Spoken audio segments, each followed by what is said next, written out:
AI number 66, O to be less online, by Zvi Mowshowitz. Tomorrow I will fly out to San Francisco to spend Friday through Monday at the Less Online conference at Lighthaven in Berkeley. If you are there, by all means say hello. If you are in the Bay generally and want to otherwise meet, especially on Monday, let me know that too, and I will see if I have time to make that happen. Even without that hiccup, it continues to be a game of playing catch-up. Progress is being made, but we are definitely not there yet, and everything not AI is being completely ignored for now. Last week I pointed out 7 things I was unable to cover, along with a few miscellaneous papers and reports.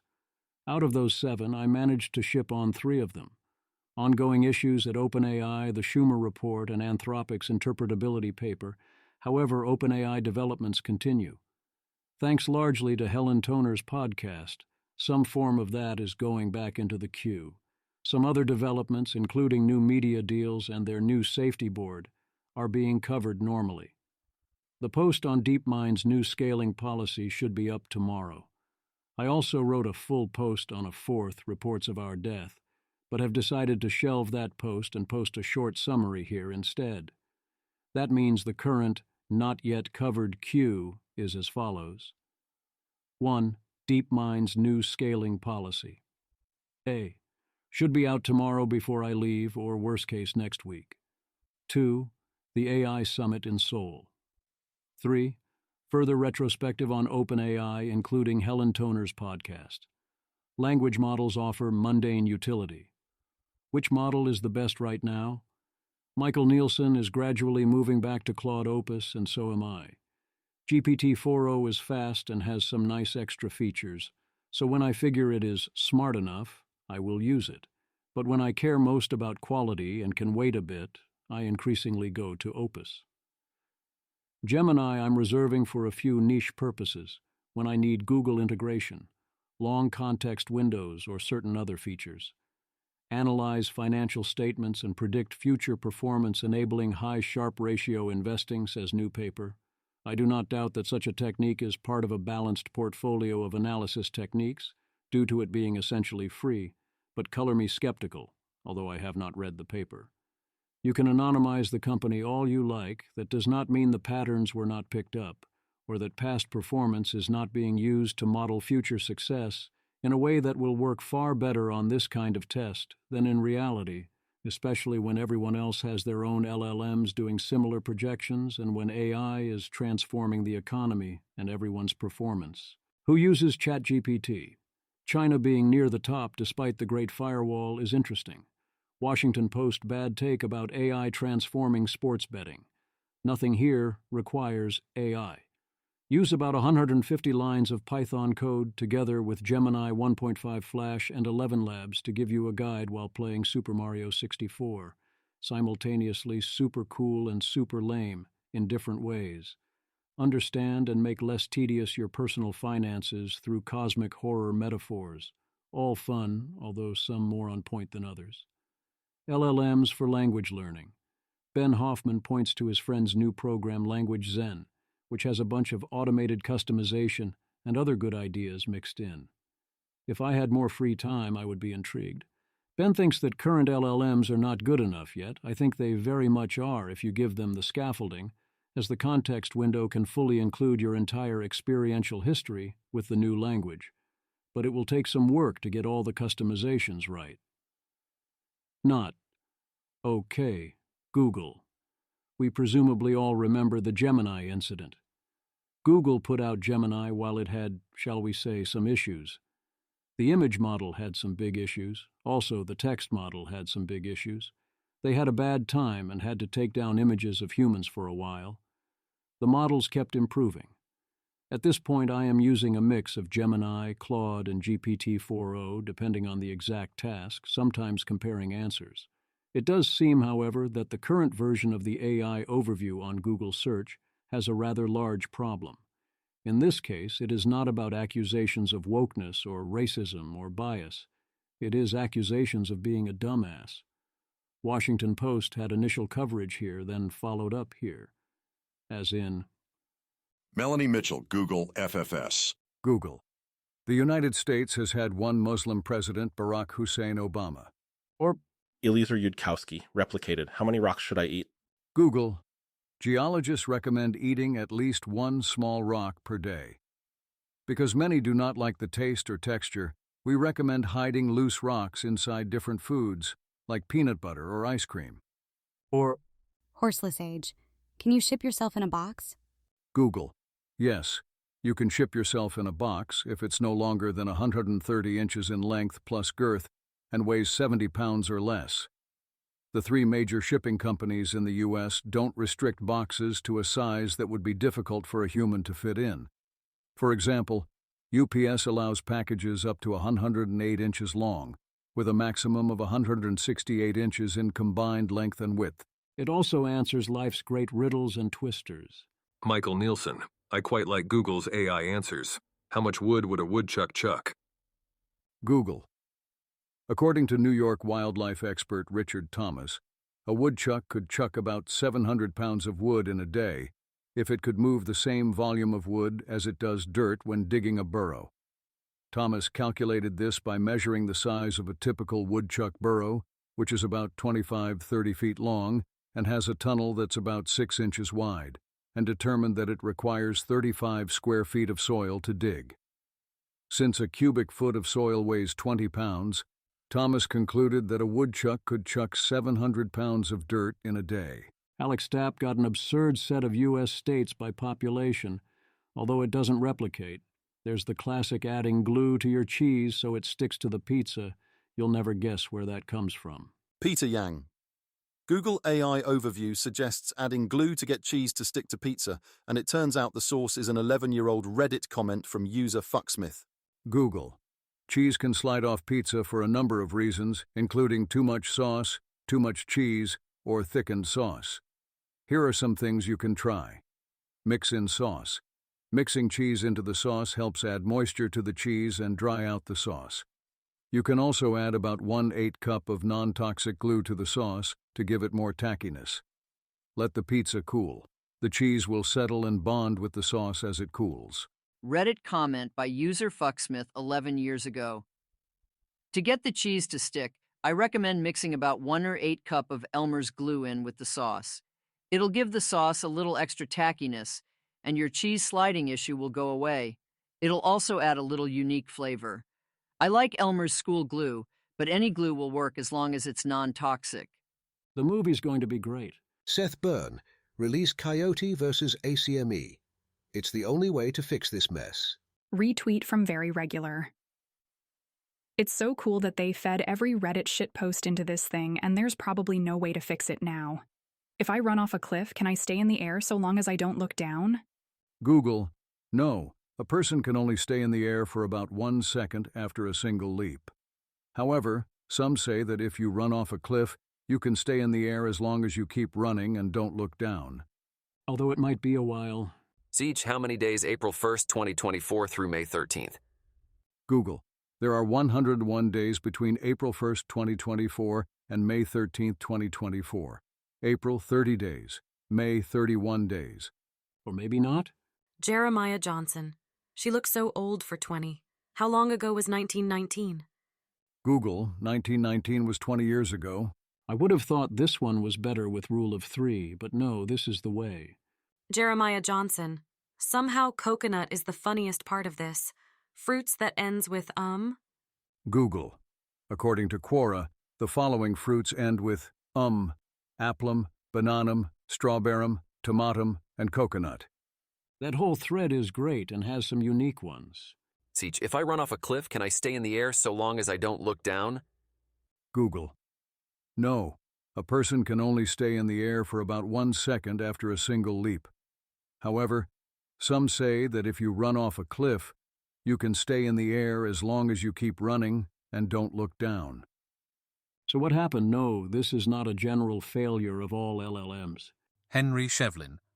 So many people in my feed over-indexing on Google's AI Overview woes and claiming, aha, you see AI sucks. But ChatGPT, Claude, and Perplexity don't have these issues.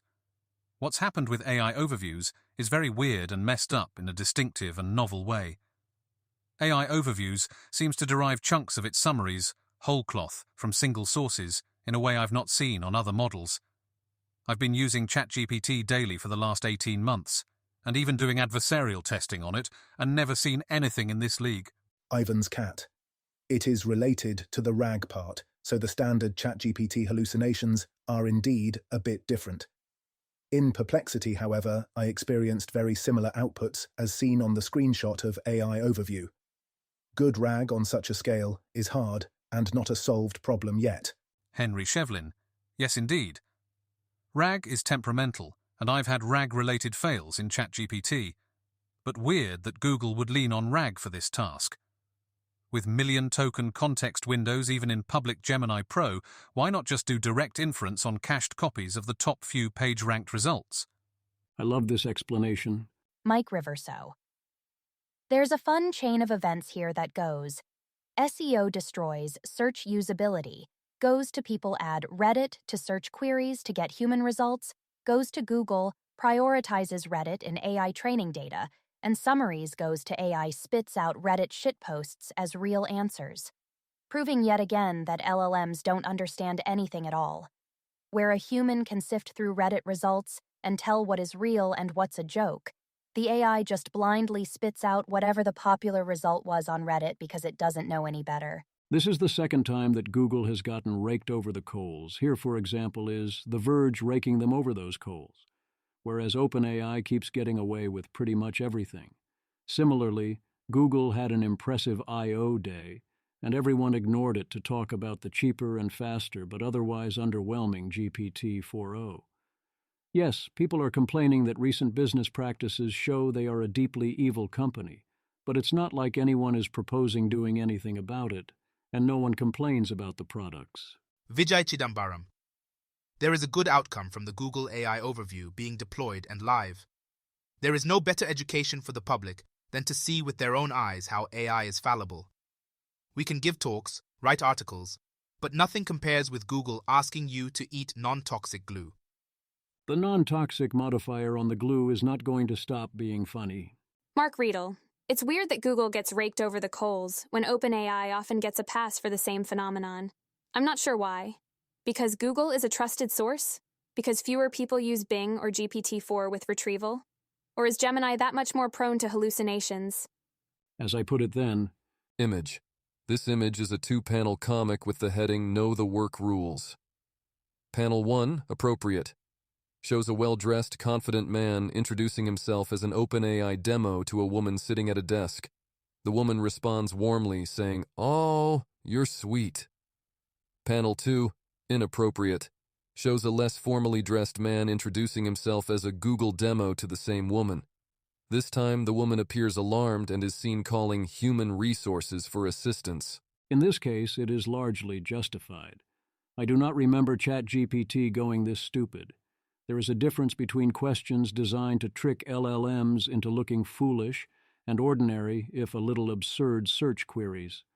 Also, this is Google search. I do think a higher standard is appropriate here than if these results were showing up on Gemini. The audience is less sophisticated. I certainly see the argument that this is quite bad. Colin Fraser. I can't believe Google pulled the plug immediately and issued a sheepish apology for the Asian founding fathers, but have let this go on for a week. Doesn't bode well for their decision-making priorities, in my opinion.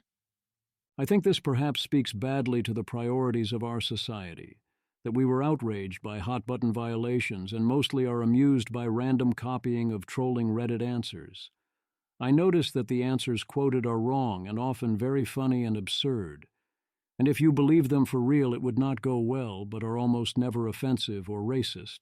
And the ones that seemed truly beyond the pale, like suggesting jumping off a bridge was a good idea, turned out to be fake. Information has an error rate. Yes, the rate on AI Overview was much higher than we would like, but it was clearly labeled, and I don't think we can find tons of absurd examples tells you about whether it is high enough that you need to pull the plug. Also, the results aren't showing up on Gemini. You only see this on the AI Overview, not on the Gemini page. That goes back to the Reddit issue and the tie-in with Google Search. It is the combination of doing a search together with using AI to select from that, and the need to produce an almost instantaneous answer that is causing this disaster.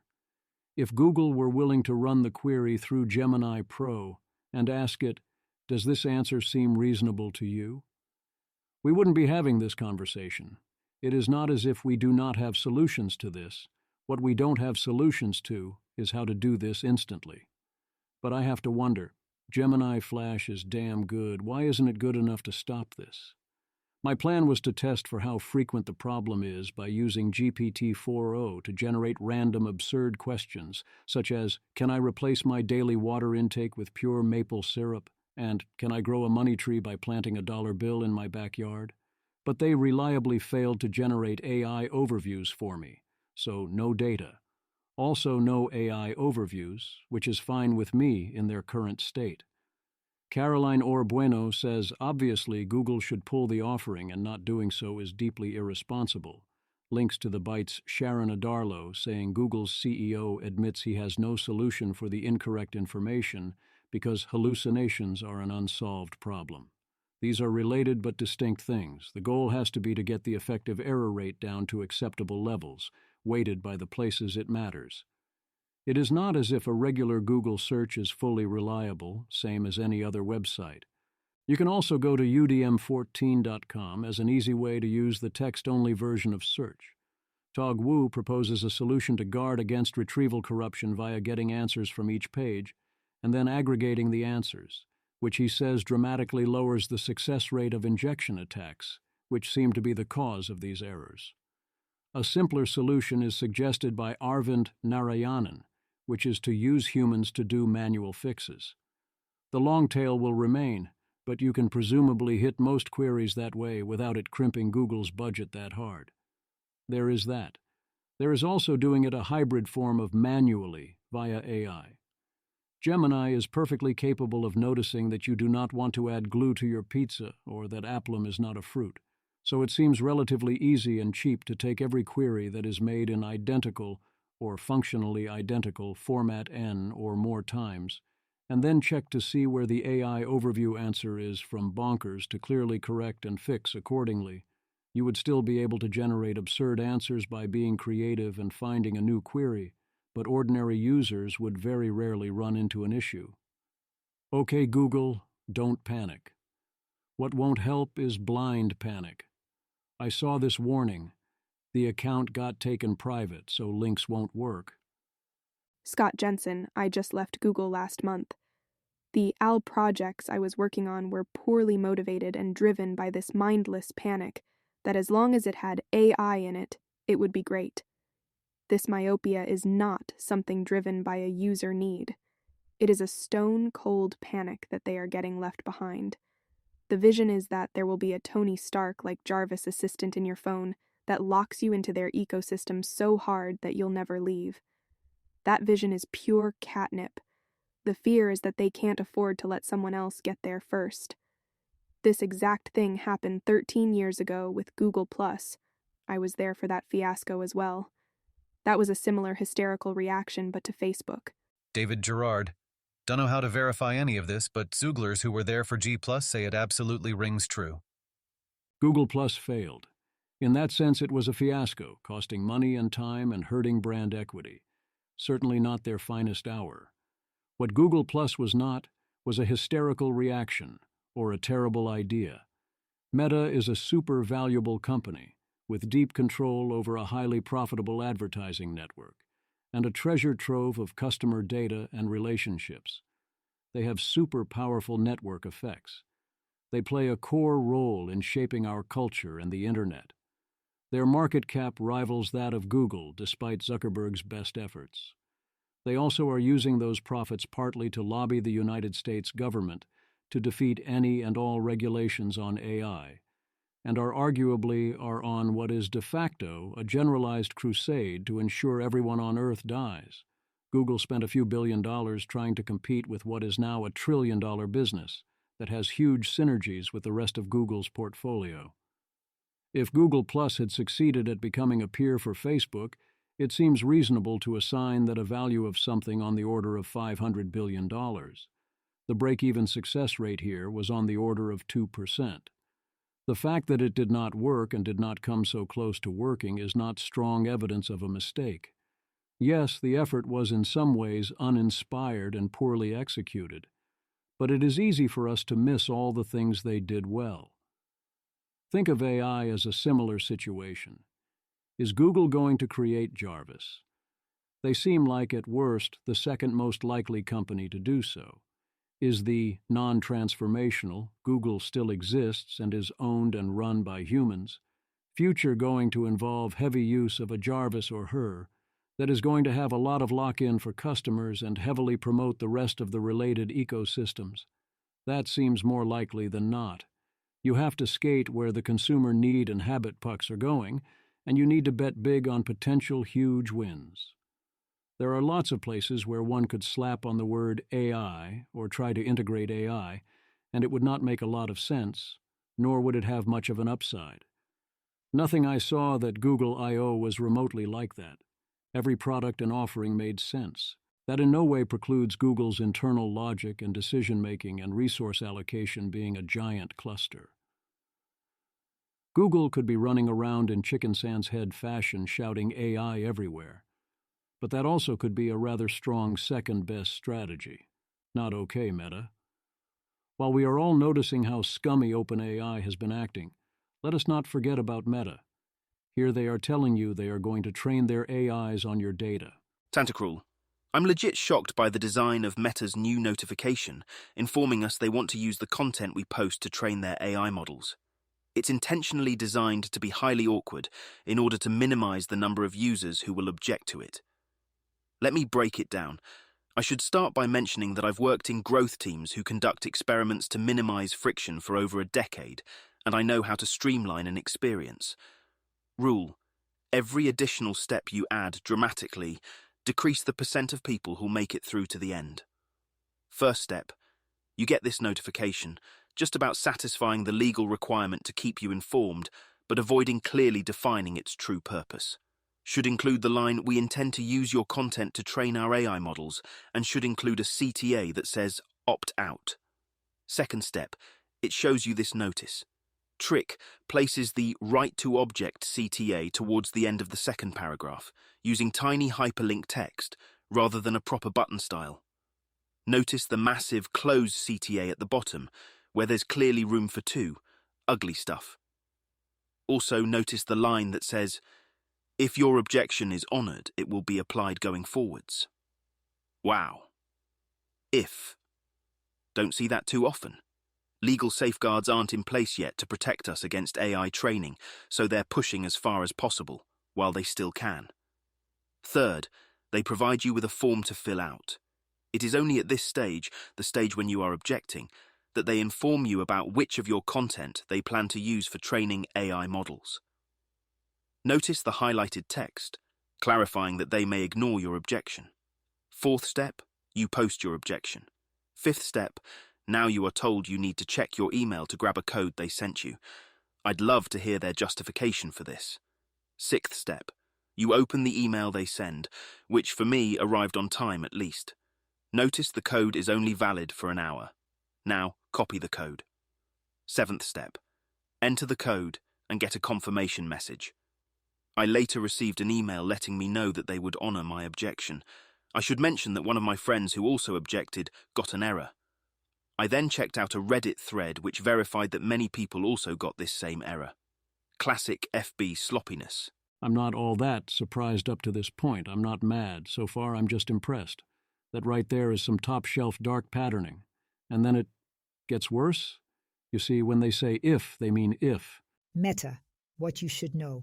We're getting ready to expand our AI at Meta experiences to your region. AI at Meta is our collection of generative AI features and experiences, such as Meta AI and AI creative tools, along with the models that power them. What this means for you. To help bring these experiences to you, we'll now rely on the legal basis called legitimate interests for using your information to develop and improve AI at Meta. This means that you have the right to object to how your information is used for these purposes. If your objection is honored, it will be applied going forwards. We're including updates in our privacy policy to reflect these changes. The updates come into effect on 26 June 2024. Darren M.A. Calvert. This new Facebook Instagram policy for claiming they can use anything you post to power their AI is ridiculous. The only way to opt out is apparently to fill out a form and submit proof that your data has already been used to power AI. Also, even if you do jump through all of these hoops, and they approve your request, someone else reposting your work means that it gets fed to the algorithm anyway. There are so many infuriating things about this technology, but one of them is that you're going to see less art online going forward. It's getting to the point where the benefit of sharing your work isn't worth shooting yourself in the foot by feeding AI image generators. Also, this Facebook Instagram policy doesn't just affect artists. If you don't want photos of yourself and friends, family being fed into image generators, too bad, apparently. Did you write a heartfelt eulogy to a deceased friend or relative? Meta owns that now. It's that. John Lamb. A lot of us are getting our requests to opt out denied. It's complete bullshit. Facebook's email to John Lamb. Hi, thank you for contacting us. Based on the information that you have provided to us, we are unable to identify any examples of your personal information in a response from one of Meta's generative AI models. As a result, we cannot take further action on your request. If you want to learn more about generative AI and our privacy work in this new space, please review the information we have in the Privacy Center. How Meta uses information for generative AI.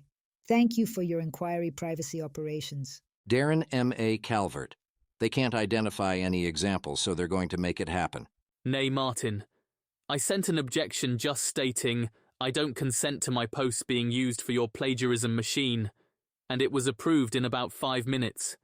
The reposters loophole is the fatal flaw, though. Darren, I'm starting to get the impression that at least part of the approval process has to do with what country you live in and what Meta thinks they can get away with. All right, fine, I'm surprised now. Using dark patterns to discourage opt-outs and using reposts and fan pages and so on as excused? I expected that. Actively refusing an artist's opt-out request is something else. Seth Byrne. This sounds pretty bad, even by modern FB standards. The question, as always, is if we object, what are we going to do about it? Not okay taking our jobs. What happens if AI takes our jobs without replacement? In particular, what if that job is generate useful data? Where does this arms race end? Here's a common concern about a mundane AI future. Kyle Chayka. It's hard to overemphasize this. Google and OpenAI have no plan for how or why people will generate new, correct information in the age of generative AI search. Search click-throughs will plummet, ads will be sold on generated answers, and media licensing fees for AI models can't sustain enough new journalism to fuel the tech company's own products. So where is the content going to come from? Only YouTube has really accepted that ad revenue has to be shared with creators, otherwise your platform is going to gradually peak and die. And now, generative AI threatens to replace a lot of human authorship anyway. If AI search and generative tools don't create incentives for the production of new content online, to put it grossly, then it's not going to happen. And what we're faced with is circling the toilet of AI trained on itself. You could say, everything should be like Reddit with people just posting about their own expert passions, but only tech bros living on startup equity and extractive Silicon Valley wealth think that's sustainable. This is a tragedy of the commons model. As Kyle says later, it would work if the AI companies paid enough for data to sustain information generation. But that requires deals with each source of generation, and for the payments to be large enough. This is part of the big rule adjustment. Our norms rely on assumptions that will cease to hold. All you can eat can be a great promotion until people start figuring out how to eat quite a lot more and ruin it for everyone.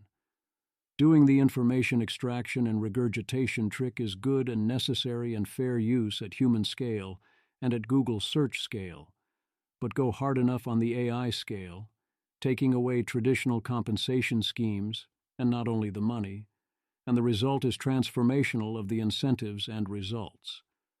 The natural solution is if deals are made like the ones OpenAI made with News Corp and Reddit last week, or individual creators get compensation like on YouTube, or some combination thereof.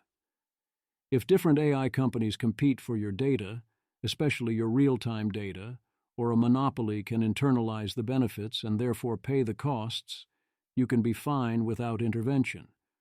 Nor do we always need a plan for how markets solve such problems. As long as we are dealing with mere tools, it takes a lot to keep such systems down, and we should be skeptical things will fail so badly. The light touch correction is the most promising and the most obvious.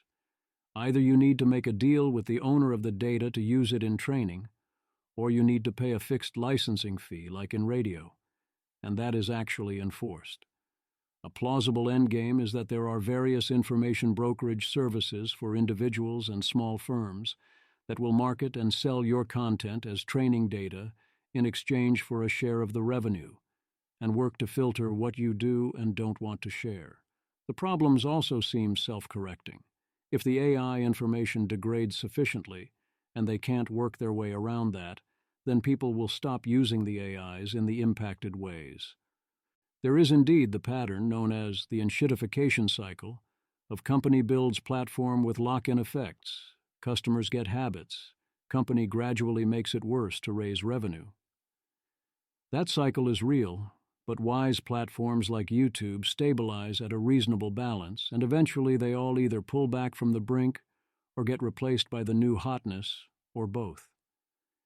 Here it seems obvious that the central problem of Google search is not that Google is getting overly greedy, even if it is, but instead the arms race with SEO, which is now an arms race with increasingly AI-powered SEO. Kelsey Piper.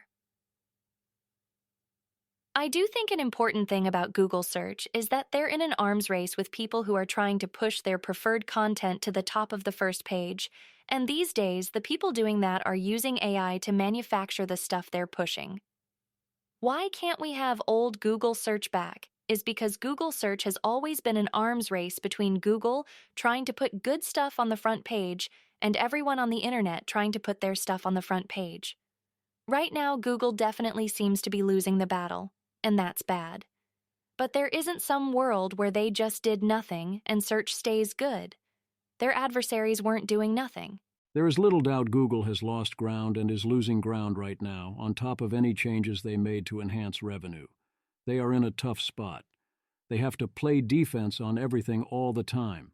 They need to do so in a way customized to the user and context, in a way that is instantaneous and free and thus uses little compute per query.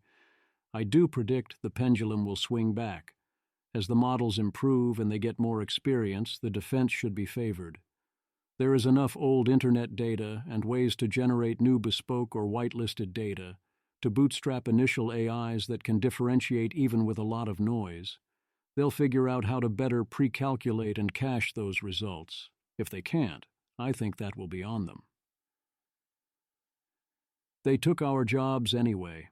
We've been over similar ground before, but there are various classic examples of technology created more jobs. One of them is ATMs leading to more bank tellers by increasing demand for banking services. Harun Levy. Bank teller employment continuing to grow during the rise of ATMs is a perfect example of how automation lowers the cost of delivering a particular task, letting you serve more customers, and thus growing the category. We are going to see this over and over again with AI. Yes, teller employment went up, but the population was expanding, but the population increased from about 223 million to 310 million from 1980 to 2010. The number of tellers per capita went down, not up. Also, while ATMs certainly contributed to people using banks more, the population got a lot richer and things got more financialized over that period. The baseline scenario would presumably have seen a substantial rise in per capita bank tellers. Matt Iglesias.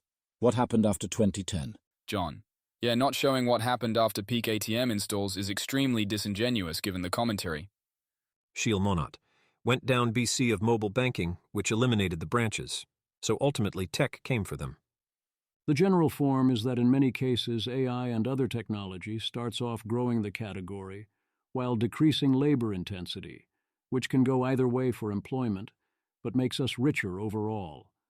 Then the automation gets good enough, and the category demand sufficiently saturates, and it is definitely bad for sector employment. With AI, both phases will typically happen a lot faster. Then the question is, does AI also take away the jobs those humans would have then shifted to in other sectors? My answer is that at first, in the short run, AI will be bad for a few sectors, but be very good for overall employment. Then if capabilities keep advancing, we will reach a turning point, and by default, AI starts being quite bad for employment, because AI starts doing all the newly demanded jobs as well. If someone keeps warning even mundane AI will take all our jobs and we won't have new ones, without any conditions on that, then they are failing to notice the pattern of technology throughout history and the way economics works and the giant amounts of latent demand for additional services and goods if we get wealthier. If someone keeps repeating the mantra, AI will mean more jobs because technology always means more jobs, and essentially treats anyone who expects anything else as an idiot who doesn't know that farmers ended up with other jobs, they are treating a past trend like a law of nature, and doing so out of its distribution with a very different type of technology, even if we restrict ourselves to mundane AI. How likely do we think it is an AI will take our jobs? I notice, if anything, an anti-correlation between where I expect AI to take people's jobs and where people expect it to happen to them.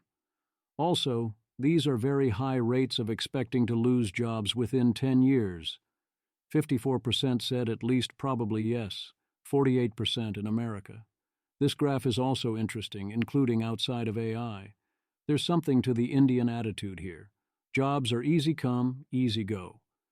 Hasbro tells makers of My Little Pony, make your mark that AI, rather than friendship, is magic, and they want to use AI voices for Season 2. Producer Court Lane took a hard stance against the use of AI, choosing to shut the entire series down instead. This comes on the heels of the foreign language voices in My Little Pony. Tell Your Tale being AI-generated. A new leaderboard appears. Scale.ai launches the SEAL leaderboards. We definitely need more distinct approaches here, and this seems like a good approach if executed well. The design principles are: 1. Private tests so no one can overfit. 2. Domain experts are used for evaluations. 3. Continuous updates with new data and models. If executed well, that sounds great. A valuable community service. The obvious issue is that this requires trust in those doing the evaluations, and potentially vulnerable to idiosyncratic decisions or preferences. I especially appreciate their warning that a model can only be evaluated once when an organization first encounters the prompts to preserve test integrity, although I wonder what we do when the next generation of model comes out. One big worry is conflicts of interest. Anton, good benchmarks are important, but I find it difficult to trust results reported by a company whose primary customers are the producers of the models under evaluation. The incentives go against objectivity. I can't imagine a company spending millions on scale labeling to not move the needle on these evals. Perverse incentives. I can imagine it not mattering, although of course I can also imagine it mattering. This is a long-standing problem. See, for example, mortgage bonds. There are clear examples of corruption in similar situations for almost no gain, and also clear examples of integrity despite great temptations. How reliable is Scale.ai here? My presumption is reliable enough for these to be a useful additional source, but not enough to be heavily load-bearing until we get a longer track record. The most trustworthy part is the relative strengths of different models across different areas. One thing that helps is sanity checking the results. If the methodology is severely flawed or unreasonable, it should be obvious. That doesn't cover more subtle things as robustly, but you can learn a lot. Another issue is lack of clarity on what the numbers represent. With ELO ratings, you know what a 30-point gap means. Here, you do not. Also, we do not get the fuller range of models tested, which makes calibration a bit harder. So what did we find? There is no overall category, but clearly GPT-4o is on top, and Claude Opus and Gemini 1.5 Pro and GPT-4 Turbo are competitive. Copyright confrontation. Did you know that sometimes people sue OpenAI, and also GitHub, it seems, for copyright infringement? The merits are highly correlated, so it is still plausible OpenAI runs the table. Deepfake town and botpocalypse soon. Google researchers find most image-based disinformation is now AI-generated. That is certainly what I would do if I was in the image disinformation business. It does not tell us much about the scope of the problem. Swift on Security is worried about AI self-images on social media, also non-self-images. Swift on Security. Hell yeah, gonna put myself into a sexy schoolgirl outfit. Thanks, Instagram. It's definitely my face. I'm uploading. Literally, a schoolgirl nudifying undress, web app advertised by and usable in Instagram's browser. I uploaded their own ad image, and although it's blurred, seems like it works to some extent. They can detect words like erase clothing. They just don't care. It's literally endless. I have hundreds of these screenshots since I opted into these categories and always interact with the AI ads. Polymath. I don't know how to slow this down or stop this, but my gut instinct is that we really need to slow this down or stop this. I'm becoming less interested in how to do so politely. We are less than 2 years into this being a thing. The consequences of this, especially for young people, are unknown and may be quite severe. If you were wondering if there's any fig leaf at all, no, there really isn't. I get why it is impossible to stop people from going to websites to download these tools. I do not get why it is so hard to stop ads for them from appearing on Instagram. We are not exactly up against the best and brightest in evading filters. Ultimately, you end up in the same place. Any unrestricted device will be able to use fully unlocked versions of such apps without technical expertise. They will make it easy, and the pictures will get harder to distinguish from real and stop all looking suspiciously like the same woman in the same pose if you think about it. This is the trilemma. Lock down the model, lock down the device, let people do what they want in private, and filter your platform. You do at least have to do the last one, guys. Jesus. Meanwhile, Meta's head of global affairs said that AI-generated content isn't a big problem, just a manageable amount. Or you could do something more wholesome like a beauty pageant.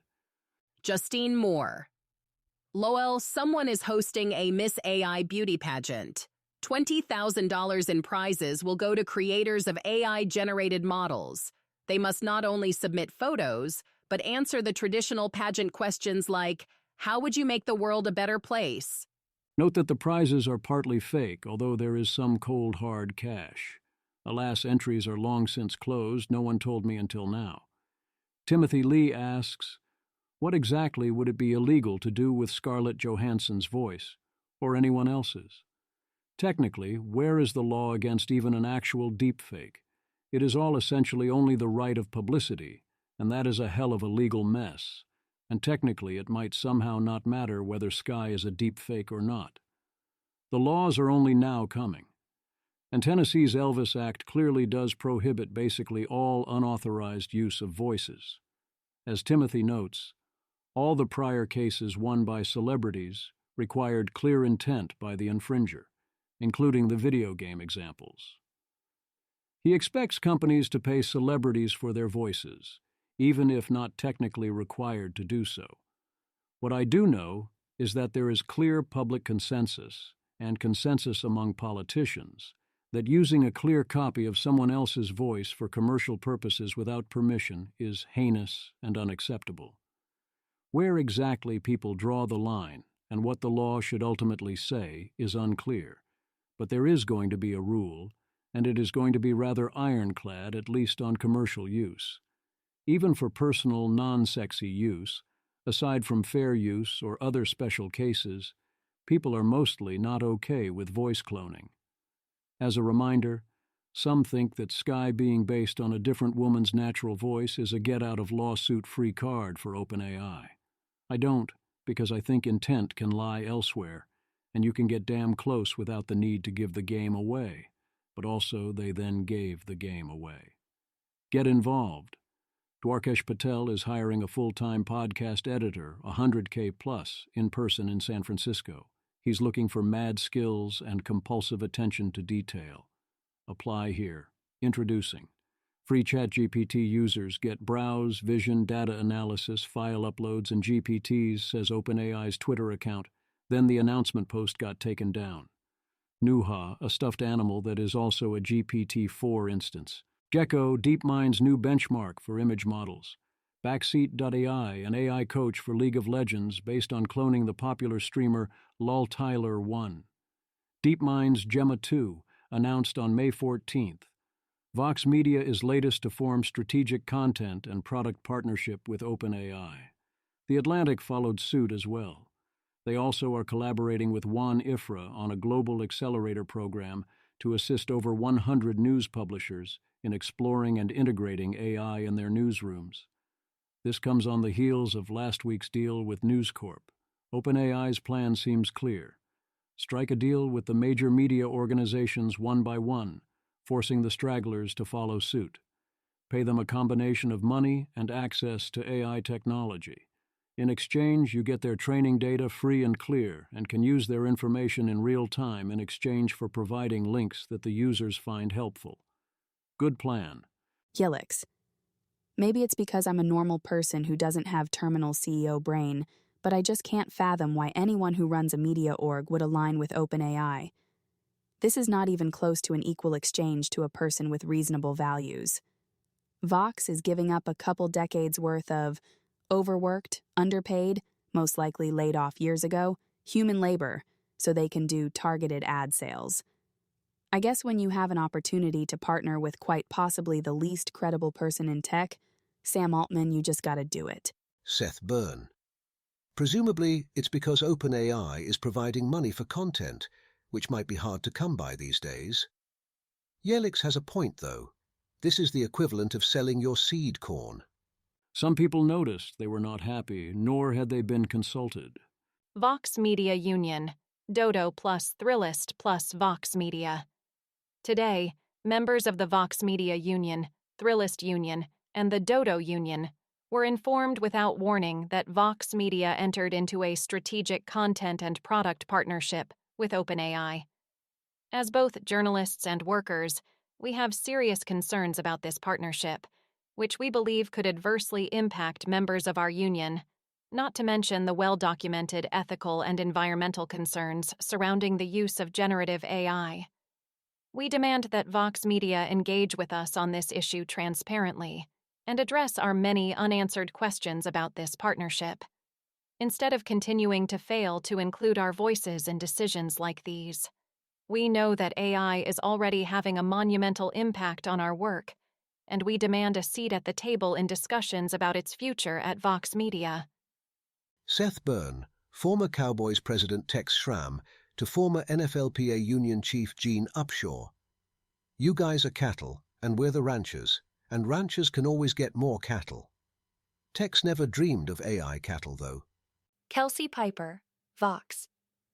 I'm very frustrated they announced this without consulting their writers, but I have very strong assurances in writing from our editor-in-chief that they want more coverage like the last 2 weeks and will never interfere in it. If that's false, I'll quit. Kelsey Piper will once again be the test. If the reassurances prove hollow, I presume she will let us know. At that point, there would be no question who OpenAI is. I do not see Google, or Anthropic or anyone else, competing with them on this so far. One possibility is that Google can't offer to pay because then the companies would demand payment for Google search. In other AI news, XAI raises $6 billion at an $18 billion valuation. Jan Leike lands at Anthropic, where he will continue the work on scalable oversight, weak to strong generalization, and automated alignment research. If your talents are not appreciated or supported, you take your talents elsewhere. Karina Nguyen moves from Anthropic to OpenAI after 2 years, offers lessons learned. As is usually the case, such lists offer insights that are most interesting for which ones are emphasized and which are left out. It does not provide any insight on why she made the move. A thread from Microsoft's event last week clarifying their stance. CTO Kevin Scott indeed claims that we are nowhere near diminishing marginal returns to magnitude of compute, but that is not the business Microsoft is ultimately running or thinks is important. The frontier models are of minor value versus models as a service, an array of different cheaper, smaller, and faster models for various situations, for which there is almost limitless demand. This creates an odd, almost bimodal situation. If you go big, you need something good enough to do what small cannot do, in a way that beats humans. Otherwise, you go small. But going big is expensive, so the question is, can you make it all worth it? Where actually replacing people is one way to do that. Diffusion World Model improves state-of-the-art on Atari games trained on 100K frames. An AI Safety Institute for France. Epoch AI thread with charts on the growth of frontier model compute costs. Epoch also gives us a thread, paper, and blog post on various case studies for return to research effort, meaning how much efficiency gain you get when you double your R&D costs. Do you get critical mass that could enable recursive self-improvement, RSI, via explosive tech growth? Chess Engine Stockfish comes out at 0.83, just below the critical 1.0 threshold. The others seem higher. Software returns, the returns that most matter, look high, much higher than the economy overall, where Bloom 2020 found RR 0.32 and Epoch AI found RR 0.25. It makes sense this number should be higher, but I have no good intuition on how much higher, and it seems odd to model it as one number. My presumption is there is some capabilities level where you would indeed see a FOOM if you got there, but that does not tell us if we are getting there anytime soon. It also does not tell us how far you could get without running into various physical bottlenecks, or what else happens during that critical period. Sam Altman signs the Giving Pledge to give half or more of his wealth to philanthropy. He says he intends to focus on supporting technology that helps create abundance for people, together with Oliver Mulherin. Jessica and Hemant Taneja also signed today, also intending to focus on technology. It is an unreservedly great thing, but what will matter is the follow-through here and elsewhere. GPT-5 alive. OpenAI has begun training what it hopes will be GPT-5.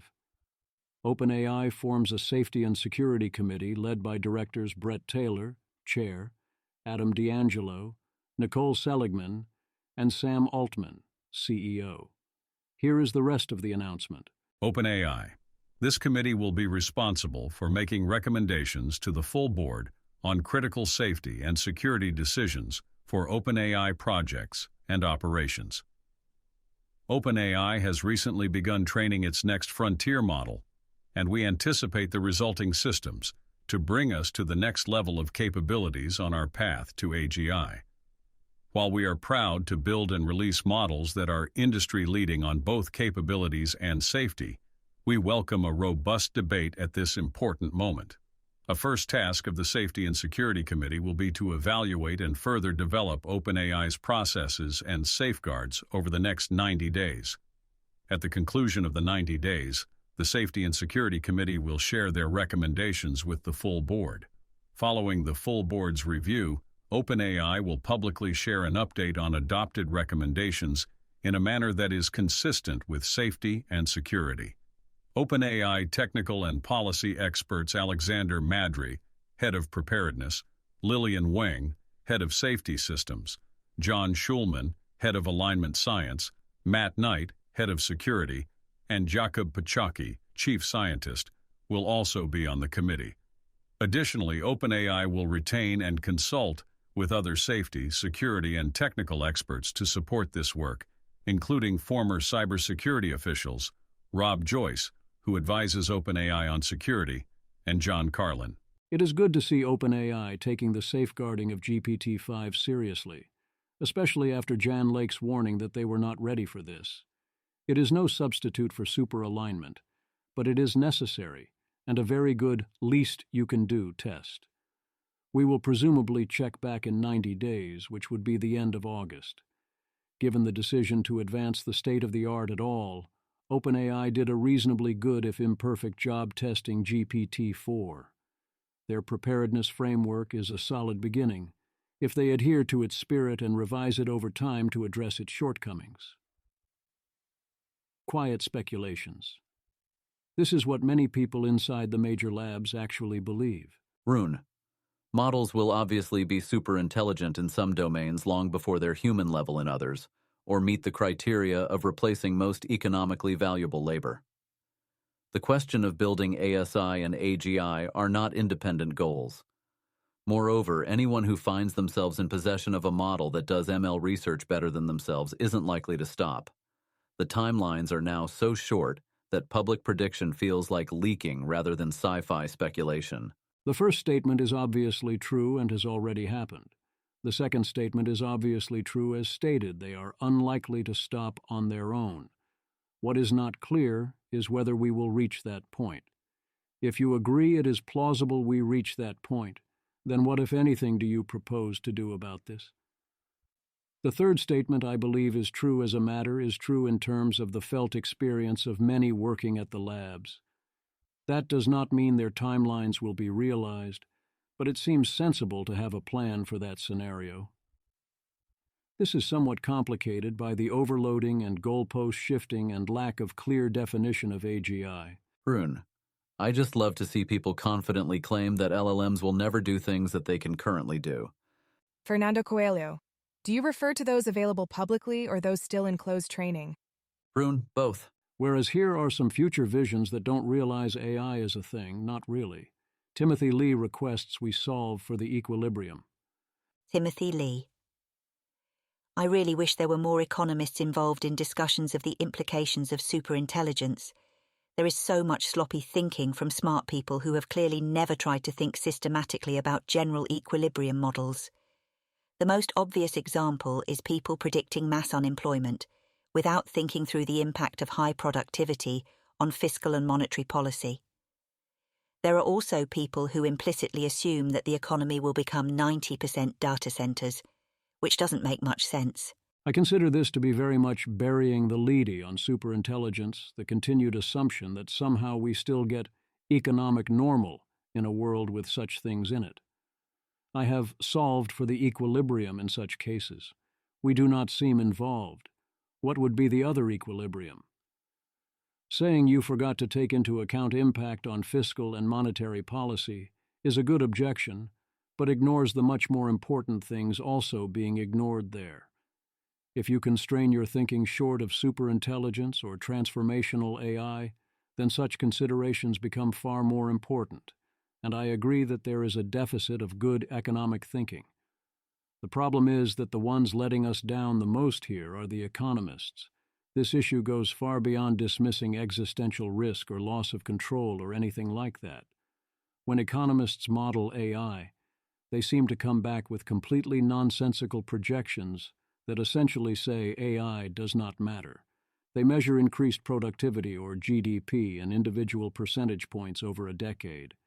Even if we assume all the bottlenecks stay in place and we have full economic normal and no loss of control issues and progress in capabilities stalls at GPT-5, hell, even at current levels, the projections make no sense. The economists have essentially left, or rather declined to enter, the building. Here is some choice peak Robin Hanson. Rob Henderson, damn. Shows statistic that number of Americans who think of themselves as patriotic has declined from 70% in 1998 to 38% in 2024. Robin Hanson. More crazy, fast cultural value change. No way we can have much confidence such changes are adaptive. Why aren't you all terrified by this out-of-control change? Kaitsatala. I'm a bit surprised to see you concerned about changes in human values, when my impression was that you were mostly unconcerned about possible value shifts brought about by AGI. I would assume the latter to be much bigger than the former. Robin Hanson.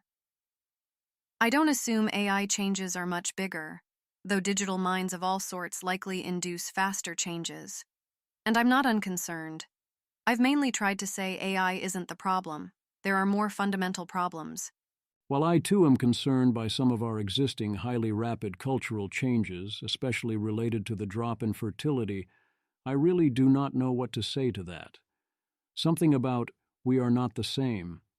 In the middle, perhaps, is Ben Thompson, who knows AI is a big deal but focuses on which tech companies will get to claim the profits. These are important questions no matter your view on more existentially risky matters, and it is great to see Ben focus on the big picture in this area and find the abstractions and metaphors. To him. 1. Google is trying to be the Apple of AI, fully integrated on all levels. If Google can still build great products, ideally both software and hardware, they will win. 2. Amazon's AWS is betting everything is modular. 3. Microsoft is in the middle, optimizing its infrastructure around OpenAI, while also trying to get its own alternatives off the ground, which I am skeptical about but could eventually work. 4. NVIDIA keeps working on its chips and has nothing to fear but true vertical integration like we see at Google, or technically competitors but not really. The other potential threat, which Ben does not mention, is alternative architectures or training systems potentially proving superior to what GPUs can offer, but the market seems skeptical of that. It has been good to be NVIDIA. 5. Meta is all in on products and using Llama to serve them cheaply, so for now they benefit from optimization and thus open source. The last section, on AI and AGI, seems like Thompson not understanding how AI development works and scales. No, maximizing every efficiency and optimization is unlikely to be the key to getting something approaching AGI, unless those gains are order of magnitude gains. Execution and actually getting it done matter a lot more. Google has big advantages, and data access, services integration, and TPUs are among them. Even with his view, Thompson is skeptical Google can get much model differentiation. My hunch is that even more than the rest of it, this part comes from Thompson not feeling the AGI and assuming this is all normal tools, which makes all of it make a lot more sense and seem a lot more important. Notice he doesn't care that Anthropic exists, because from his perspective, models do not matter so much. Business models matter. Microsoft CEO Sundar predicts we will dynamically compose UIs on the fly, in ways that make sense for you. I agree we will come up with new ones, but an important secret is that users do not want you to make things complicated for them. They want you to make things easy. Arnold Kling says an AI Windows PC is a contradiction, because if it was AI, you wouldn't use a mouse and keyboard. AI is centrally about the human-computer interface. I think this is very wrong even on the pure UI level, and Arnold's example of writing makes that clear. Short of a brain-computer interface where I can think the words instead of type them, what other interface am I going to use to write? Why would I want to use voice and gesture? Sure, if you want to go hands-free or mobile, you might talk to your phone or computer, but typing is just better than speaking, and a mouse is more precise than a gesture, and AI won't change that. What the AI UI does is let you bypass the rest of the interface and automate a bunch of knowledge and memory and menus and capabilities and so on. The Copilot Plus promise is that it remembers everything you ever did, knows how everything works, can help figure things out for you, code for you, and so on. Great. If you can do that without privacy or security nightmares, good luck with that part. But why would I want to give up my keyboard? This goes, to me, even for VR/AR. When I tried the Apple Vision Pro, the killer lack of an app was essentially an Air keyboard, as in, I had no good way to type. With good enough cameras, I wanted to literally type in the air and have it figure out what I was trying to do, although I am open to alternatives. Also, of course, I see AI as mostly doing something unrelated to all of that. This is a sideshow or particular use case. It is always fun to contrast the economists saying, it might raise GDP a few % over 10 years versus people who take the question seriously and say things like this. Matt Clifford, I'm actually very bullish on the UK's midterm future. 1. AI, one of the best places in the world to build AI companies, plus high state capacity in AI relative to peers. 2. Science, great Unibase, plus bold bets like area. 3. Talent, still attracts large number of very high-quality people thanks to unis, the city, DeepMind, a vibrant startup ecosystem, etc. 4. High-quality institutions, fundamentals. I'm less bullish until I see them building houses, but yes, the AI thing is a big deal. File under predictions that lots of people are eager to bet against. John Arnold, semiconductor manufacturing subsidies announced in the past 2 years, US $52 billion, India $10 billion, Japan $25 billion, EU $46 billion, Korea $19 billion, UK $1 billion, China $47 billion. I think we know how this is going to turn out. Robin Hanson. Yes, we will soon see a glut, with prices too low for profits. David Add, noted economist and FOOM skeptic Robin Hanson, also anticipates an imminent era of GPUs too cheap to meter. I completely disagree. Demand for compute will be very high even if capabilities do not advance. We are going to want these chips actual everywhere. These investments will not be so efficient and are not so large considering what is coming. Have you seen the market caps of NVIDIA and TSMC? Robin Hanson, February 6, 2024, talking about NVIDIA at $682. Buy low, sell high. So sell. I am happy to report I bet against that prediction. As I write this, it is at $1,116. Visions of a potential future. I don't see the story as realistic, but it is an admirable amount of non-obvious concreteness. Claim that LLMs can't plan but can help planning in LLM modulo frameworks, whereas XOT, React, and self-verification don't help. David Add. Consider me fully on board the LLM modulo bandwagon. As long as one or more of the critics is a sound verifier, which indeed seems to be the author's intention, this is a guaranteed safe AI pattern.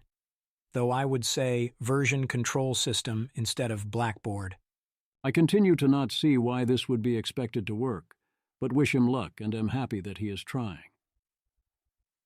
Open versus closed. John Luttig notices that the future of AI cannot be dominated by open source and also be dominated by closed source, despite both claims being common. So who is right? He notes that right now both coexist. At the high end of capabilities, especially the largest frontier models, closed source dominates. But for many purposes, people value open weights and the flexibility they provide.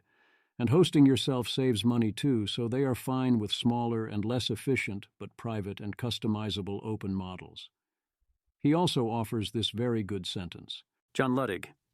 Meanwhile, an unusual open-source alliance has formed among developers who want handouts, academics who embrace publishing culture, libertarians who fear centralized speech control and regulatory capture, Elon who doesn't want his nemesis to win AI, and Zuck who doesn't want to be beholden to yet another tech platform. I very much appreciate the clear Baptists and bootleggers framing on open weight's side, to go with their constant accusations of the same. As he points out, if Meta gets competitive on frontier models, then Zuck is going to leave this coalition at some point when the economics of Llama, and therefore his incentives, change. And Elon's position is, I am guessing, unstrategic and not so strongly held either. Thus, Luttig's core logic, which is that as costs scale, the open system's economics fail and they switch strategies or drop out. Using open weights looks cheaper, but comes with various additional burdens and costs, especially if the model is at core less efficient, and thus you either get a worse model or a more compute-intensive one, or both, versus using closed. I am not as convinced by his argument that free is reliably worse than paid as a pattern. Contrary to his claim, I would say Android is not worse than iOS. I am on Android because I think it is better, and I defy those who, like Luttig, claim a large quality gap the other way. OpenOffice is worse than Google Docs, but Google Docs is also free, albeit closed, and it is in practical terms better than the paid Microsoft Office, which is again why I don't pay. Unity is an example of sufficiently obnoxious hold-up issues I'd rather use an alternative, even if Unity is technically better. And those are only his examples. Linux is for servers typically considered better than anything paid, and with Copilot Plus it is a reasonable question whether it is time for me to switch to Linux for my next machine. I might trust my local machine to have universal memory with Linux levels of security. With Microsoft levels, not so much. Here is another very good sentence. John Luddig, advocates like Jan LeCun claim that open-sourced AI is safer than closed. It makes me wonder if he really believes in Meta's AI capabilities. Any reasonable extrapolation of capabilities with more compute, data, and autonomous tool use is self-evidently dangerous.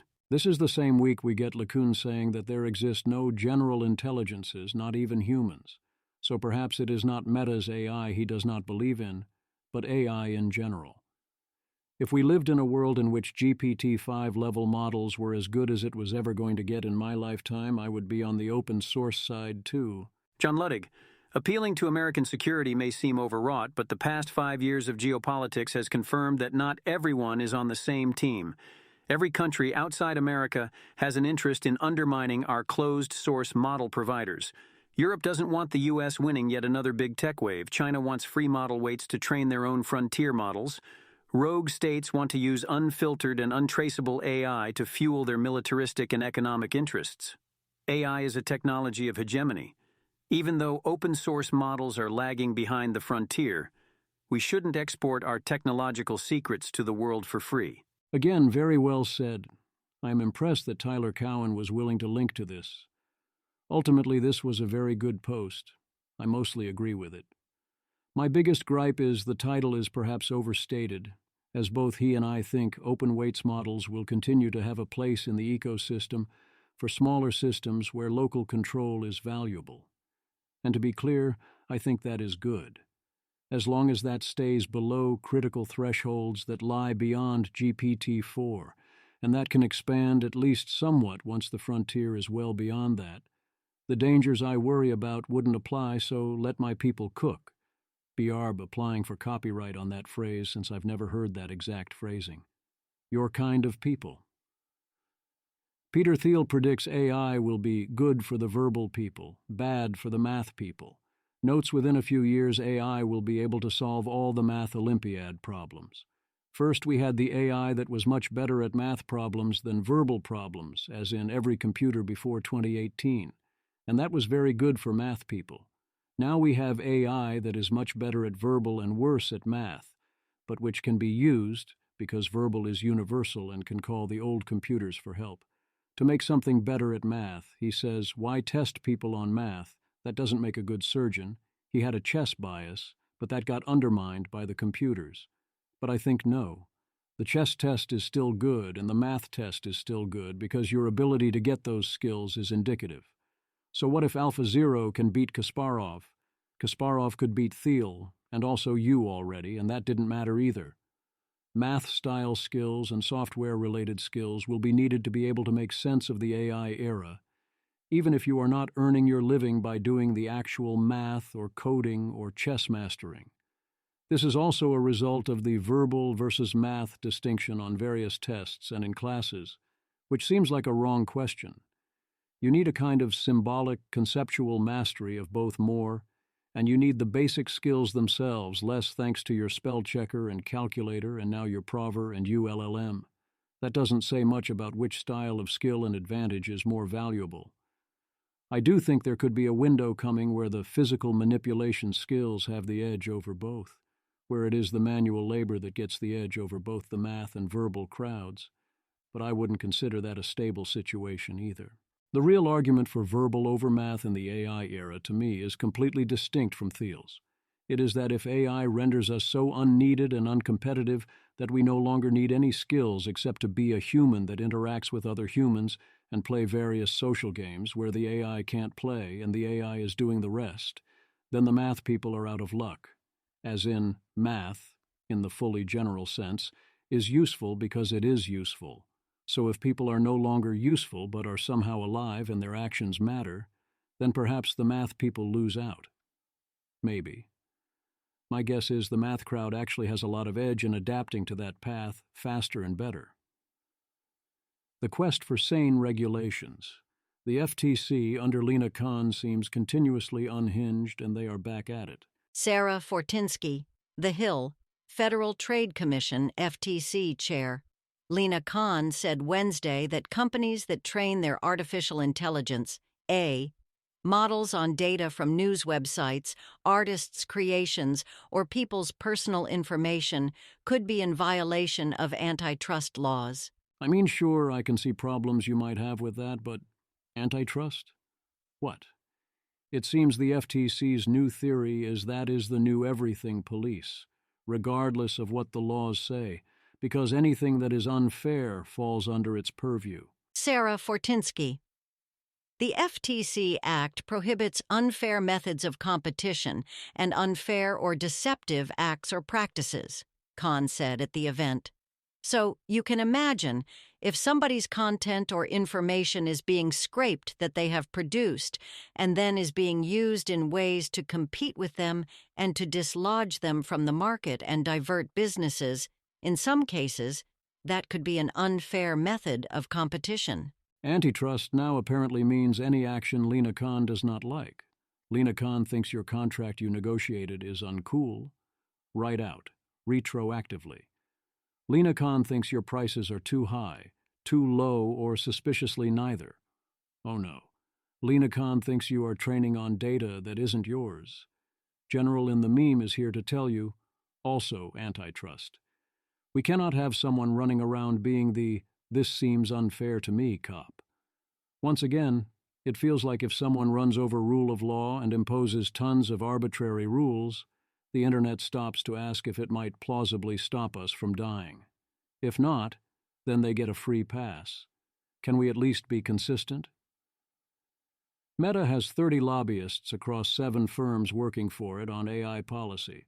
Their goal is to avoid any and all regulation of frontier models, period. Here are more details. Guardian has a write-up about big tech's efforts to distract from existential risk concerns. Max Tegmark.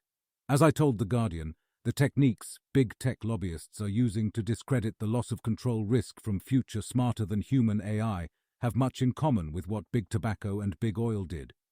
See the film Merchants of Doubt. In Not AI But I Feel Your Pain news, this complaint about how none of the commentators on Biden's climate policies are actually trying to understand what the policies are or what they are trying to accomplish, whether they support the policies or not. I am not taking any position on those policies whatsoever, except to say, oh my, do I feel your pain. As it is there, so it is here. What about optimal taxation policy? Andrew Yang proposes a tax on cloud computing, or GPUs, to compensate for relatively high taxation of human workers. Kyle Russell says we already have taxes on profits. TS00X1 says, imagine a steam engine or internal combustion engine tax, and so on. What these dismissals miss is that neutral taxation requires equalizing the tax burden between relevant alternatives.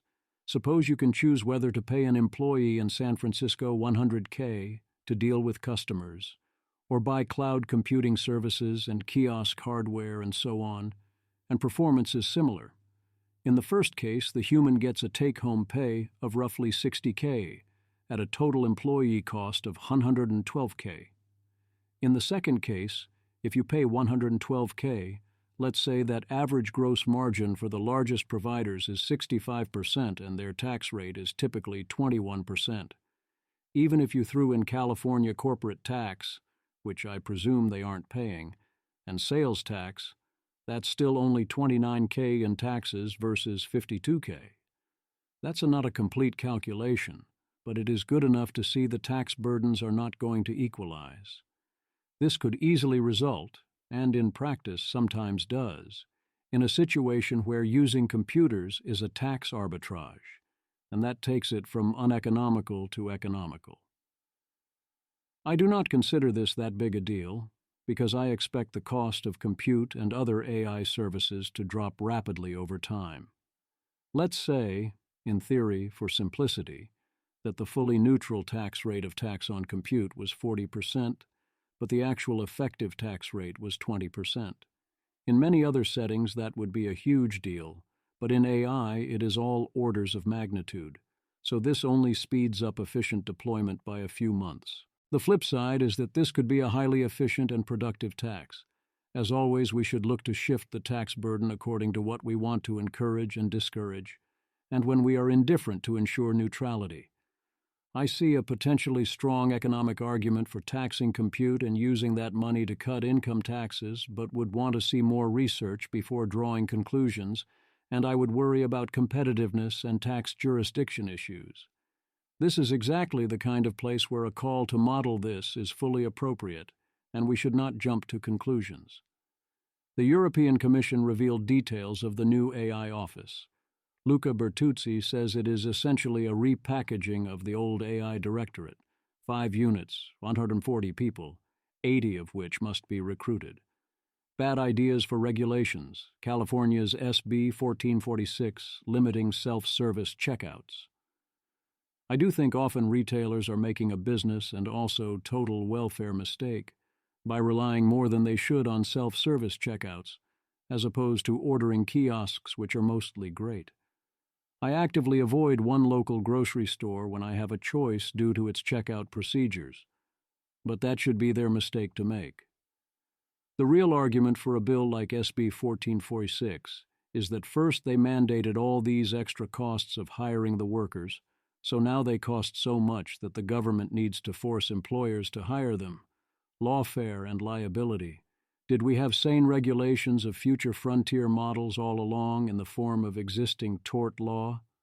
Lawfare's Marcus Anderljung, Matthew van der Merwe, and Ketan Ramakrishnan make the case that tort law can be a big help in its current form, but ultimately argue it is ideally a complement to frontier AI regulation rather than a substitute, after an extensive look at the current legal landscape.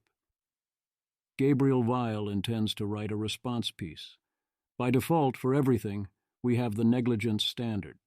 Everyone has a duty to take reasonable care to avoid causing harm, pretty much no matter what. This certainly is helpful and much better than nothing. I do not see it remotely being enough. Ex post unpredictable assignment of blame that only fires long after the harm happens, and for which reasonable care is an excuse. While we have no industry standards worthy of the name, and the damage could well be catastrophic or existential, or involve loss of control over the future, including loss of control to the AI company or to the AI. And also many damage scenarios might not involve a particular intact victim that could have proper standing and ability to sue for them. That won't cut it here. They also argue that the abnormally dangerous activities standard we use for tigers might apply to frontier AI systems where a presumption of reasonable care is impossible, so any harm is on you. I still do not think they can sue afterwards is a solution. It still seems like a category error, but this would certainly help, especially if we required insurance. Alas, they, I think correctly, find this unlikely to be applied by the courts on their own. They then move on to products liability. This is a patchwork of different rules by state, but it is plausible that many states will consider frontier AI's products, to which my attitude would be that they better damn well be products because consider the alternative things they might be. Lawfare's attitude here seems to be a big I don't know when it would or wouldn't apply what standard on what harms. There are advantages to that. A company like Google hates uncertainty, and it suggests that by foreseeing various misuses or other failure modes of such AIs now, we are making the companies liable should they occur. But then again, maybe not. The right way to ensure responsible development of frontier AI systems, a potentially transformational or existentially risky technology, cannot be ex post. If something bad happens, we sue you, and then we have no idea what the courts do, even if we still have courts. They seem to agree? 1. The main argument provided for relying on tort law is that we lack regulations or other alternatives. 2. They also suggest tort law is more adaptable, which is true if and only if you assume other laws mostly cannot be modified in response to new information, But also the adaptations have to be fast enough to be relevant and likely to be the ones that would work. 3. They suggest tort law is less vulnerable to regulatory capture, which is an advantage in what I call mundane economic normal worlds. 4. They suggest that tort law is how you get regulatory compliance, or investment in safety beyond regulatory requirements. Here I agree. Tort liability is a strong complement. Certainly I have no interest in granting frontier AI companies immunity to tort liability. They list as issues: 1. Tort law requires the right sort of causal chain to an injury. I strongly agree that this is going to be an issue with frontier AI systems. Any working definition is either going to miss a wide range of harms or encompass things it shouldn't. 2. Tort law has a problem with very large harms from AI, which they classify as thousands of deaths. If that was the maximum downside, I wouldn't be so worried. 3. Tort law doesn't work with certain types of societal harms because there is no concrete damage to point towards. There's no avoiding this one, even if the harms remain mundane. Either you accept what AI wants to happen in various ways or you do not, and tort law only stops that if it otherwise ends up a de facto ban. 4. Tort law might move too slowly. No kidding. Even if a case is brought today, it likely does not see a verdict for years. At the current pace of AI, it is reasonable to say, so what if we might be liable years from now? By that time, the world could be radically different, or the company vastly bigger or gone. If and when the stakes really are existential or transformational, tort law is irrelevant. 5. They warn of a winner's curse situation, where the companies that think they are safest proceed rather than those that are safest, or I would say the companies that have less to lose or are more willing to gamble. A key problem with all safety efforts is that you worry that it can mean the least responsible people deploy first, and tort law seems to make this worse rather than better. 6. Tort law could hinder socially desirable innovation. The question is the price, how much hindering versus alternative methods. If we indeed hold firms liable for a wide variety of harms, including indirect ones, while they do not capture that large a portion of gains and tort law actually matters, this is a huge issue. If we don't hold them liable for those harms, or tort law is too slow or ineffective so it is ignored, the tort law doesn't do its job. My gut tells me that because it focuses on exactly the harms that we could deal with later, a tort law approach is more anti-socially desirable innovation than well-constructed other regulatory plans at the same level of effectiveness. But also you can do so much worse. See EU. 7. The final concern is that judges and juries lack expertise on this, and oh boy, would that be a huge problem in all directions. Verdicts here are going to be highly uncertain and based on things not that correlated with what we want. I especially appreciate the note that regulatory rules moderate tort law liability. If you comply with regulatory requirements, that constitutes a partial defense against torts. They conclude with a classic more research is needed across the board, cautioning against giving AI companies liability shields. I certainly agree on both counts there. I especially appreciated the nod to liability insurance. Mandatory insurance helps a lot with the issue that torts are an extremely slow and uncertain ex-post process. SB 1047 unconstitutional, claims paper. Finally, there is a formal paper for the unconstitutionality case for SB 1047 that machine learning code is speech. The argument here that matters is simple. SB 1047 regulates code, and you can't regulate code, and also neural network weights are also speech. And it says that it uses legal precedent to show that the act is an overreach that stifles innovation and expression in the AI field, although even if the act were that I don't know how precedent could show that the act would do that, the potential stifling is a prediction of future impacts that I disagree with, but is not a crazy thing to claim, especially without specifying magnitude of impact. Not a legal finding. Section 1 goes over the classic algorithms are speech arguments. I am not a lawyer, but my interpretation is that the code for doing training is not restricted in any way under SB 1047, whether or not that is wise, so this is not relevant. In all these cases, the argument was that you could distribute your software or book, not whether you could run it for a particular purpose. You can yell fire in a crowded theater, but you are not protected by the First Amendment if you light the theater on fire, even if it is one hell of a statement. Thus, in my reading, the argument that matters is Section 2, the claim that the weights of a neutral network are speech, because it is a mathematical expression.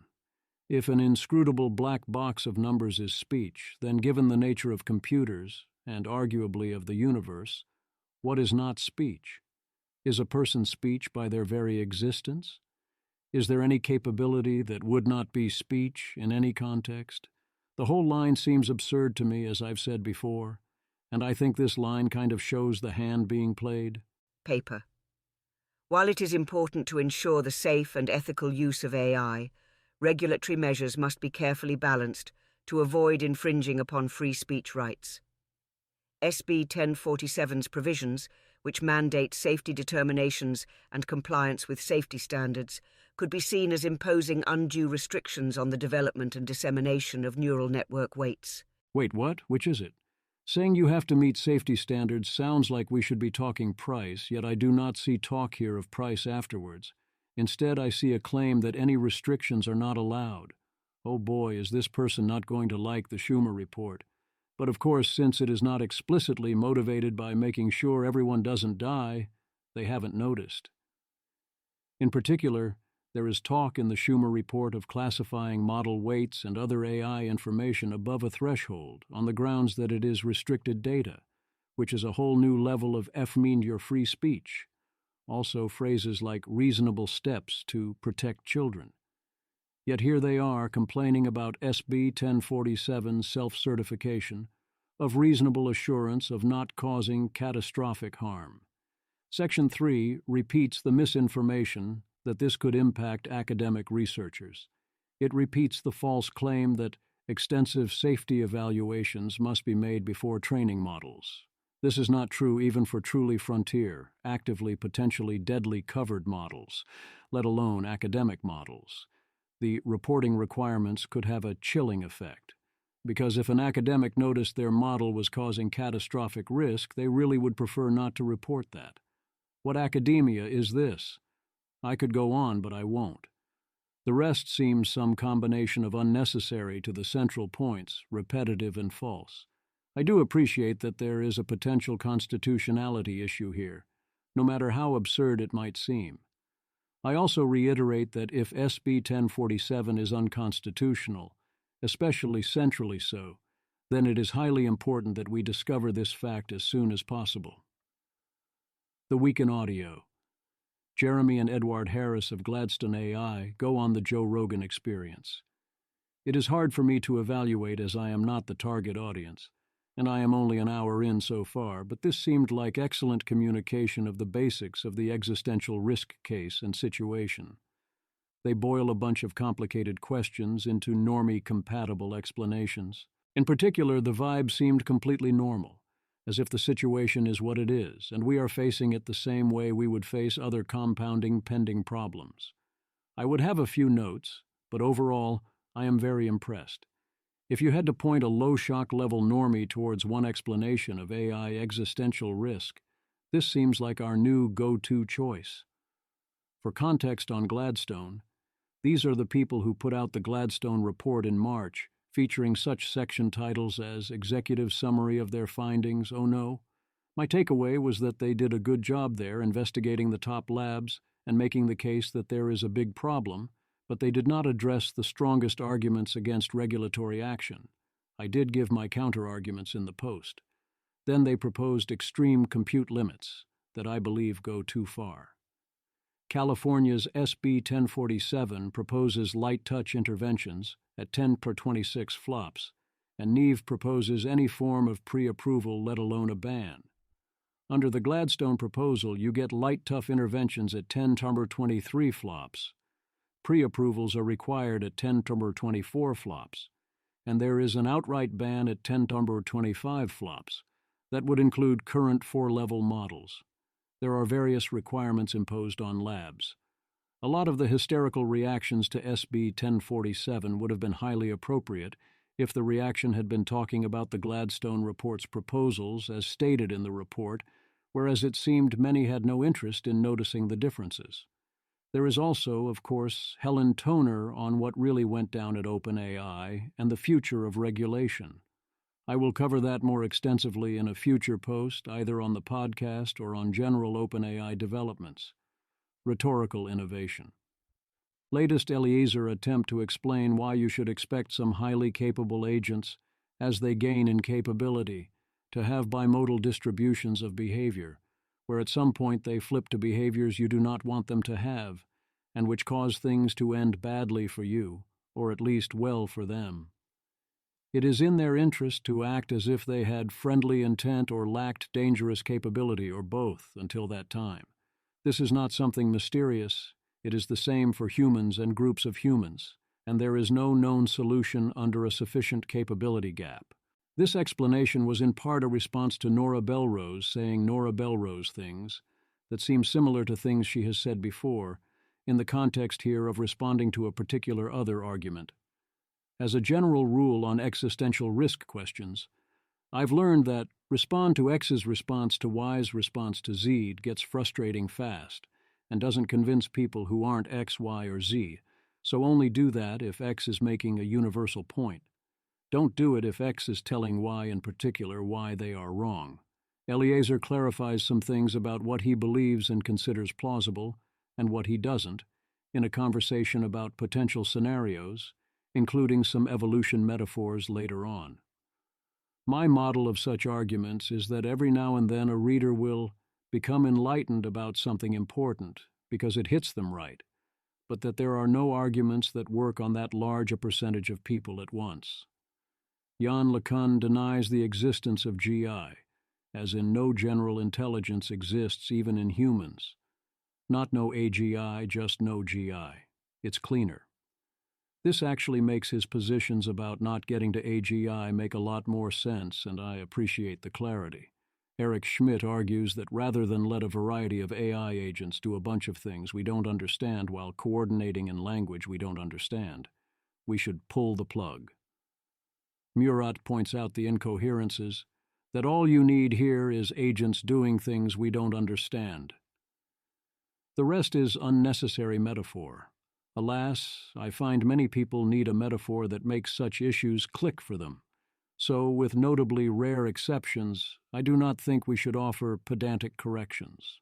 A true statement, although the emphasis on the decisions rather than the decision process perhaps suggests the wrong decision theories. Robin and I make different decisions in response. Robin Hansen. The Uber question for any decision maker is, how much do you want your decisions to promote continued existence of things that are like you? The more you want this, the more your decisions must be the sort that promote your kinds in a universe where natural selection decides what kinds exist. At least if you live in such a universe. Another true statement, and he's right. Medium spoilers for Game of Thrones. Dylan Matthews. I get the sense that Anthropic is currently trying to build that white that Jon Snow and the gang capture and bring back to King's Landing to prove that White Walkers are real. The subsequent actions are a reasonable prediction of what would happen next. What many with power care about, the importance of a capabilities lead, the value of not giving up in the face of impossible odds, the dangers of various forms of misalignment, the need given our failure to step up in time to invent a deus ex machina for us all not to die. A dire warning about what happens when your source of creativity is used up, and you use a fancy form of autocomplete and more. Abridged reports of our death. Tyler Cowen once again attempted on May 21, 2024, to incept that the AI safety movement is dead. The details included claiming that the AI safety movement peaked with the pause letter, not even the Kai's letter, gave what seemed like a very wrong reading of the Schumer report came the same week as a humorously in context wide variety of AI safety-related things saw progress, and had other strange claims as well, especially his model of how the best way to build AI safely is via not taking advance precautions and fixing issues ex post. Strangest of all is his continued insistence that the stock market being up is evidence against AI existential risk, or that those who think there is substantial AI existential risk should not be long the market, and especially not long all these AI stocks we keep buying and that keep going up. I have tried to explain this many times, yet we are both deeply confused how the other can be so supremely confidently wrong about this question. I wrote a post-length response to make sense of it all, but have decided to shelve it. Aligning a smarter-than-human intelligence is difficult. Again, it is hard to do it when you do not try. One way labs are not trying is they are not using external evaluators very much. Another way is to say safety is a problem for future you. Here is a clip of Elon Musk saying first order of business at X.AI is a competitive model, comparable in power to others. Until then, no need to worry about safety. This in response to being asked to speak to X.AI's safety team. So, 1. Little happens in a day, no matter what Elon Musk might demand. You need to start worrying about safety long before you actually have a potentially unsafe system. 2. How do you build a culture of safety without caring about safety? 3. How do you have a safety-compatible AI if you don't select for that path? 4. There are forms of safety other than existential. You need to worry even if you know there are stronger other models for purely mundane reasons. 5. If this is your attitude, why are you going to be better than the competition? Elon Musk understands that AI is dangerous and can kill everyone. His ideas about how to prevent that and what he has done with those ideas have consistently been the actual worst in the greatly contribute to the chance everyone dies sense. I do appreciate the straight talk. If you are going to not care about safety until events force your hand, then admit that. Don't be like certain other companies that pay lip service and make empty promises, then break those promises. Then there is the not as straight talk in the wake of their $6 billion Series B round. Bloomberg says pre-money valuation was $18 billion as per Musk's Twitter. Igor Babushkin. Apply at XAI if you want to be part of our journey to build AGI and understand the universe. Elon Musk. Join XAI if you believe in our mission of understanding the universe, which requires maximally rigorous pursuit of the truth without regard to popularity or political correctness. Rowan Chang claims that XAI is being valued at a third of OpenAI. If this remains true, then this means some combination of 1. Investors in XAI being motivated by something other than fundamental value. 2. Investors in XAI buying into the hype way too much. 3. Investors in OpenAI getting an absurdly great deal. 4. Investors in OpenAI charging a huge discount for its structure, the AGI clause, and the risks involved in trusting the people involved or the whole thing blowing up in various other ways. 5. Investors have very low confidence in OpenAI's ability to execute. Certainly OpenAI's valuation being so low requires an explanation. But the same has been true for NVIDIA for a while, so hey. Also, A16Z is heavily named in the XAI fundraiser, which both is a terrible sign for XAI's safety inclinations, and also tells me everyone involved overpaid. Another note is that XAI seems highly dependent on Twitter and Musk to justify its existence and valuation. So if it is raising at $18 billion, the Twitter price starts to look a lot less terrible. Zach Stein-Perlman worries the Anthropic Long-Term Benefit Trust is powerless. A supermajority of shareholders can overrule the trust, and we cannot see the full terms of the agreement, including the size of that supermajority. The buck has to stop somewhere. There are basically 3 scenarios. 1. Perhaps the trust will control the company when it chooses to do so. 2. Perhaps the shareholders will control the company when they choose to do so. 3. Perhaps both will have a veto over key actions such as training or deployment. The original intention seems, from what we know, to be something like, the trust is like the president and can veto or make certain executive decisions, and the shareholders are like Congress and can, if sufficiently united, get their way.